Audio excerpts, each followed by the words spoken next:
TV9 Bharatvarsh में स्वागत है आपका। आपके साथ मैं हूं सुमेरा खान। अयोध्या में भगवान राम के मंदिर की तैयारियां तेज हो गई हैं। जल्द ही वो तारीख भी आएगी जब भव्य मंदिर के निर्माण के लिए शिला रखी जाएगी। ये कैसे होगा और इसके संकेत कहां से मिले, हम इस राज से भी पर्दा हटाएंगे। लेकिन आपको ये भी बता दें कि इस वक्त हर राम भक्त के मन में जो प्रश्न है उनका उत्तर भी आज आपको मिलने वाला है। प्रश्न तारीख का तो है ही, साथ ही श्री राम के भव्य मंदिर के आकार और प्रारूप का भी है। अपने मन की उलझन को दूर करने के लिए देखिए हमारी ये रिपोर्ट जो आपके हर सवाल का जवाब है।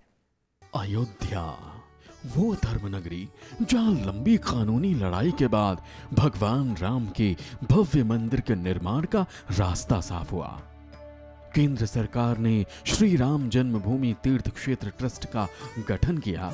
पहले बैठक में ट्रस्ट का विस्तार हुआ, पद तय हो गए, लेकिन तय होना बाकी है भगवान राम के मंदिर के निर्माण की तारीख। भगवान राम के भक्तों के मन में इस वक्त दो ही सवाल हैं।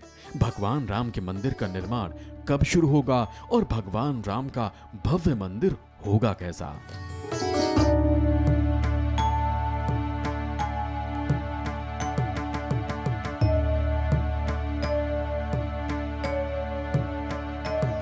भक्तों में उम्मीद बंधी है कि ट्रस्ट जल्द ही भगवान राम के मंदिर निर्माण की तारीख बताएगा और भक्तों के लिए खुशखबरी भी यही है कि जल्द ही भगवान राम के भव्य मंदिर की आधारशिला रखने की तैयारी शुरू हो चुकी है।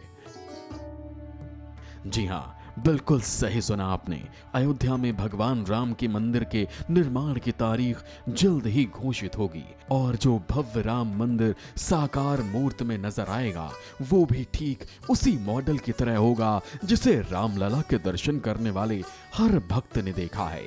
अयोध्या में भगवान राम के मंदिर का परिसर ठीक वैसा ही होगा जो भक्तों ने अपने अपने मन और मस्तिष्क में सजा रखा है, ठीक वैसा ही जैसा मॉडल के रूप में देखा है।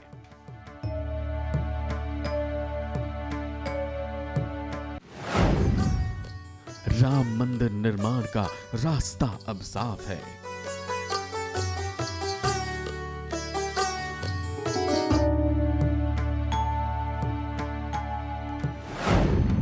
मंदिर ठीक वैसा ही होगा जैसा मॉडल तैयार होगा।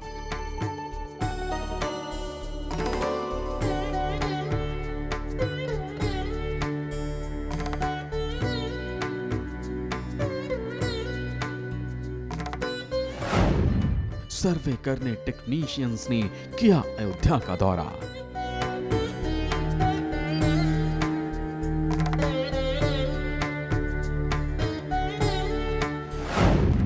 ट्रस्ट के सदस्यों ने लिया पूरे परिसर का जायजा। आपने बिल्कुल सही सुना है। अयोध्या में भगवान राम के भव्य मंदिर निर्माण का काम बहुत ही जल्द शुरू होने वाला है। सिर्फ तारीख तय होना बाकी है, लेकिन वो तारीख भी श्री राम जन्मभूमि तीर्थ क्षेत्र ट्रस्ट जल्द बताएगा। ये तैयारी इतनी तेज गति से हो रही है कि इसके लिए बाकायदा ट्रस्ट के सदस्यों ने पूरे परिसर का जायजा लिया। मंदिर निर्माण कंपनी के टेक्नीशियंस और अधिकारी भी परिसर में पहुंच गए और मुमकिन है कि अगली बैठक में उस तारीख का ऐलान भी हो जाएगा। लेकिन सवाल ये कि आखिर कैसा होगा वो भव्य मंदिर जिसके निर्माण की तैयारी तारीख ऐलान से पहले ही शुरू कर दी गई है। राम भक्तों के मन में यही प्रश्न खड़ा है जिसका जवाब भी बेहद सीधा और सरल है। राम मंदिर के मॉडल में कोई भी परिवर्तन नहीं किया गया है। यह मंदिर ठीक वैसा ही बनेगा जैसा कि श्री राम जन्मभूमि की कार्यशाला में रखा मॉडल है। इसी मॉडल की तर्ज पर मंदिर का निर्माण होगा। यही वो नक्शा है जिसके आधार पर पूरा परिसर स्थापित होगा। इसी तरह का मंदिर जब मूर्त रूप लेगा तब इस पर राम कथा कुंज यानी भगवान के जीवन दर्शन की मूर्तियां भी स्थापित होंगी। हमारे साथ आप भी इस मंदिर के चप्पे चप्पे को परखिए।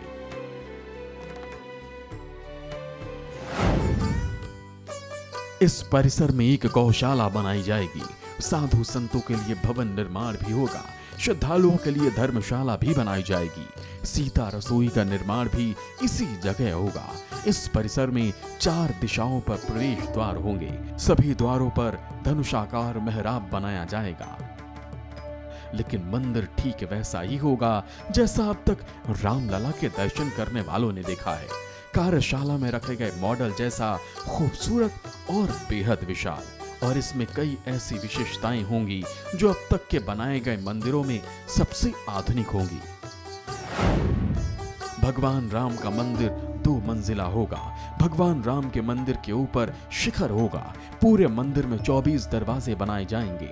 इस मंदिर को वातानुकूलित बनाया जाएगा। रोशनी हवा के लिए उपकरण जरूरी नहीं होंगे। इसके अलावा भी भगवान राम का ये मंदिर बेहद खास होगा, बेहद विशाल होगा। इसका आर्किटेक्चर आधुनिक युग में त्रेता युग के महल की कल्पना को साकार करेगा। ठीक वैसा ही बेहद खूबसूरत और सुंदर मंदिर बनने को तैयार है।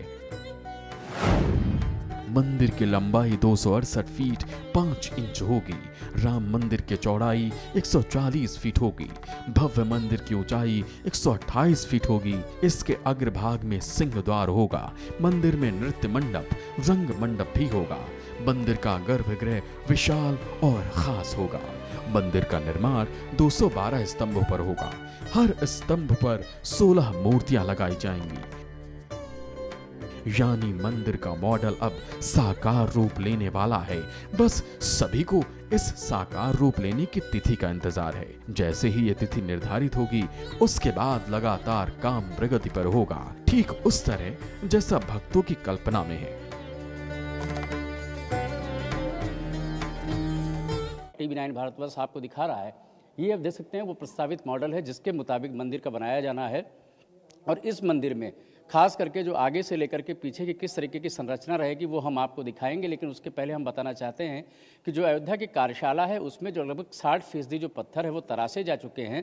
40% पत्थर और तराशे जाने हैं, उसकी भी तैयारी चल रही है। हमारे साथ विश्व हिंदू परिषद के प्रवक्ता शरद शर्मा जी मौजूद हैं। शरद जी, आपसे जानना चाहेंगे ये जो मॉडल दिखाई पड़ रहा है इसमें अग्रभाग में क्या होगा, रंग मंडप क्या है, सिंहद्वार क्या है, जरा बताएंगे आप कैसे क्या स्वरूप इसका रहेगा? देखिए, ये मॉडल जो है यह संपूर्ण मॉडल जो है उसी अनुरूप बना है जिस प्रकार से मंदिर बनना है, निर्माण होना है। प्रत्येक शुरुआत करेंगे प्रारंभ से सिंहद्वार से।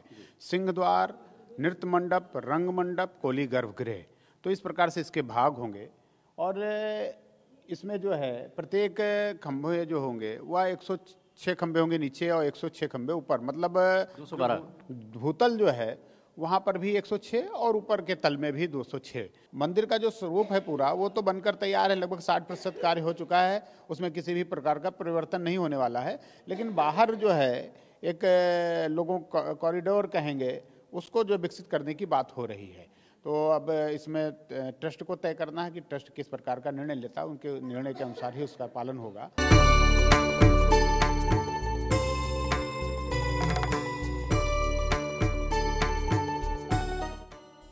इस मंदिर परिसर का एक हिस्सा राम कथा कुंज के लिए होगा, जिसमें भगवान राम के जन्म से लेकर लंका विजय के बाद उनके राज्याभिषेक तक के जीवन का दर्शन मूर्तियों के जरिए दर्शाया जाएगा।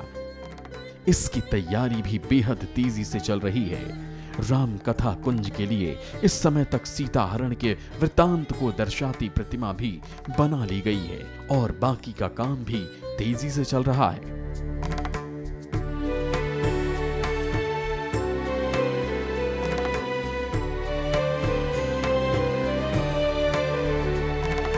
कथा कुंज कुछ दिनों बाद जब भगवान राम का भव्य मंदिर बन जाएगा तो वहाँ पर शिफ्ट किया जाएगा। उसके पहले आपको देखिए यहाँ पर पुत्र कामेष्ट यज्ञ किया था राजा दशरथ ने। जब उनको पुत्र प्राप्ति नहीं हो रही थी, वो तस्वीर किस तरीके से मूर्ति के जरिए यहाँ पर दिखाई गई है। और इसके बाद ये तस्वीर देखिए आप कि किस तरीके से चारों पुत्र जो है उनको तीनों जो रानियाँ हैं दशरथ की और दशरथ उनके साथ खेल रहे हैं, यहाँ पर उनको क्रीड़ा करा रहे हैं। और ये देखिए ये पलना है जहाँ पर भगवान राम यहाँ पर झूल रहे हैं और किस तरीके से तीनों रानियाँ यहाँ पर मौजूद हैं, उनके लिए संगीत यहाँ पर गा रही हैं, गीत गा रही हैं। और इसी तरीके से तमाम ऐसी मूर्तियाँ हैं जो कि राम कथा कुंज में तैयार की जा रही हैं, जो कि परिसर का हिस्सा बनेंगी। जो भी श्रद्धालु आएंगे इनका दर्शन कर पाएंगे, इनको देखेंगे।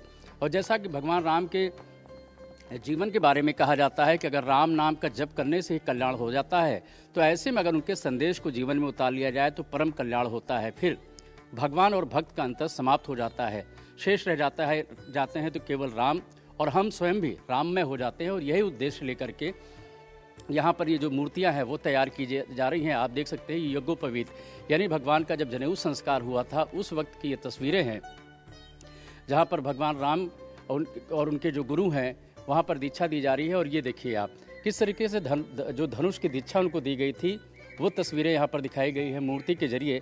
यहाँ पर मंडल साहब हैं जो कि काफ़ी दिनों से यहाँ पर काम कर रहे हैं मूर्ति को संवारने का, इनको बनाने का। आपसे ये जानना चाहेंगे कि कब से काम चल रहा है, और जब लगभग मंदिर निर्माण की जो तारीख है उसका ऐलान ही होने वाला है, काम शुरू होने वाला है, तो ऐसे में कुछ तेज़ी आई है काम में? हाँ, काम तो तेज़ी आए है, काम तेज़ी आया है। और 2013 से काम आरम्भ हुआ, अभी तक चल रहा है, अभी 5 साल चला गया जी। आपको ये दिखाना चाहेंगे, ये देखिए तस्वीरें कि किस तरीके से जो ताड़का वध की तस्वीर है वो यहाँ पर दिखाई पड़ रही है। और इसी तरीके से जब ऋषि मुनि तपस्या करते थे या कोई अनुष्ठान करते थे, उस दौरान जब राक्षस उनको परेशान करते थे तो किस तरीके से जो राक्षस थे उनका किस तरीके से विनाश किया था राम और लक्ष्मण ने, वो तस्वीरें यहाँ पर दिखाई पड़ रही हैं। और ख़ास करके इसके बारे में कहा गया है राम जन्म के हेतु अनेका, यानी भगवान राम के जन्म के लिए जिस तरीके से तमाम उद्देश्य हैं उसी तरीके से परम विचित्र एक ते एका, उसी तरीके से उनके वन जाने के, यानी उनके जो दीक्षा लेने के लिए वन वो गए थे उसके भी तमाम उद्देश्य थे, जिसमें उद्देश्य एक ये भी था जो कि आतताई राक्षस थे उनका भी वध किया जाए।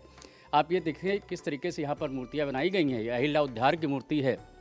जब भगवान राम को वनगमन हुआ था, यानी उनको वन जाना पड़ा था, और ये देखिए आप यहाँ पर किस तरीके से गौ पूजन किया जा रहा है। राजा दशरथ यहाँ पर गौ पूजन कर रहे हैं। आगे की तस्वीरें आपको दिखाएंगे कि किस तरीके से भगवान राम का जो विवाह हुआ था वो यहाँ पर तस्वीरें हैं। और इसके साथ ही साथ आप देख सकते हैं कि वो तस्वीर भी यहाँ पर दिखाई गई है जहाँ पर धनुष उठाने के लिए होड़ लगी हुई थी तमाम राजाओं में, जिसमें तमाम दूर दराज के राजा भी आए हुए थे और राक्षस कहा जाता है वो भी रूप बदल करके आए हुए थे। वो तस्वीरें पे यहाँ पर भी दिखाई गई हैं। और इस तरीके से ये जो मूर्तियाँ हैं ये उस मंदिर का हिस्सा होंगी जहाँ पर भगवान राम का भव्य मंदिर बनेगा। वहाँ उसी परिसर में जो राम कथा कुंज बनाया जाएगा और इसकी तैयारियाँ यहाँ पर की जा रही हैं। राम कथा कुंज भगवान राम के मंदिर की खूबसूरती का विन्यास करेगा, लेकिन सवाल अब भी यही है कि मंदिर निर्माण की तारीख का ऐलान आखिर कब होगा। ये खुशखबरी भी भक्तों को जल्द मिलने वाली है।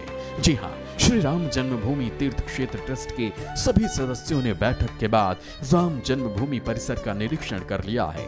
जायजा लेने वाले तमाम सदस्यों में नृपेंद्र मिश्र, चंपत राय, डॉक्टर अनिल मिश्र, अयोध्या राजवंश के सदस्य विमलेंद्र मोहन मिश्र और डीएम अनुज कुमार झा ने 3 घंटे इस परिसर में प्रस्तावित मंदिर के लिए गुजारे हैं।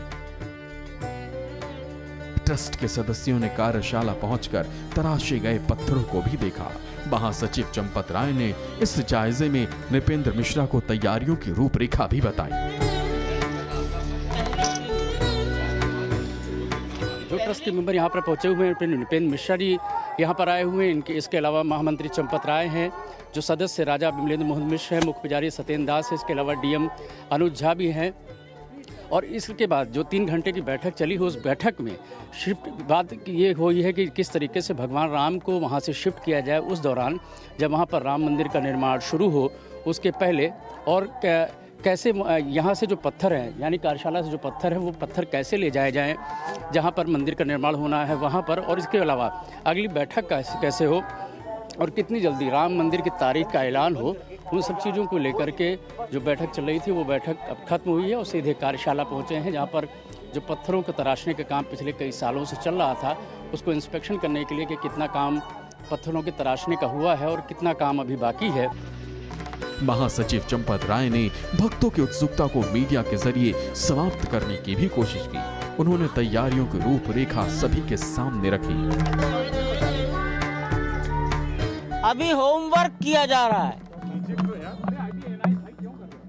मौलिक काम शुरू करने के पहले एक एक कदम क्या क्या काम और करने पड़ेंगे। आपके घरों में जीने होंगे ना स्टेप्स, पहला स्टेप, दूसरा स्टेप, तो ये स्टेप तय किए जा रहे हैं और कौन सा चरण पूरा करने में कितना समय लगेगा इसका एक मौखिक आकलन किया जा रहा है।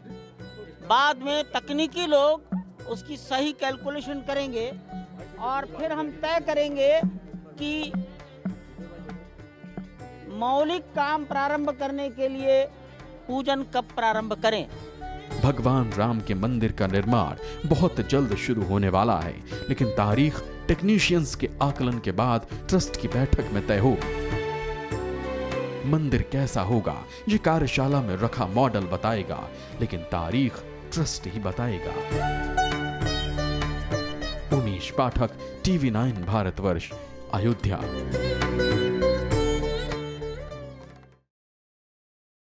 भगवान राम के मंदिर की तारीख तकरीबन तय ही हो गई है। मंदिर निर्माण के लिए तेजी भी नजर आ रही है।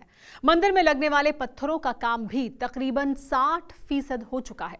लेकिन हम इस मंदिर को सांप्रदायिक सौहार्द की मिसाल क्यों कह रहे हैं, ये आपको हमारी अगली रिपोर्ट देखकर पता चलेगा। क्योंकि इस मंदिर की भव्यता में न सिर्फ हिंदुओं का योगदान है, बल्कि मुस्लिम भाई भी अपने दिल से इस मंदिर की खूबसूरती बढ़ाने का काम कर रहे हैं। ये रिपोर्ट देखिए। राम मंदिर आंदोलन के दौरान अयोध्या में आपने तमाम मुस्लिम कारसेवकों की तस्वीरें और कहानियां सुनी और देखी होंगी। शरद जी मौजूद हैं, शरद शर्मा जी मौजूद हैं, जो कि प्रवक्ता है विश्व हिंदू परिषद से। देखिए, ये मंदिर के जो चौखट बाजू तैयार किए गए हैं, 24 मंदिर के जो है द्वार होंगे अंदर, और हर उसके जो है दरवाज़ों पर जो है चौखट बाजू का जो काम है वह सफ़ेद संगमरमर जो एकदम दूध की तरह है। अभी चूँकि ये बहुत दिनों से यहाँ रखा हुआ है तो इस पर थोड़ा गर्दा वगैरह है, ये सब साफ़ हो जाएगा।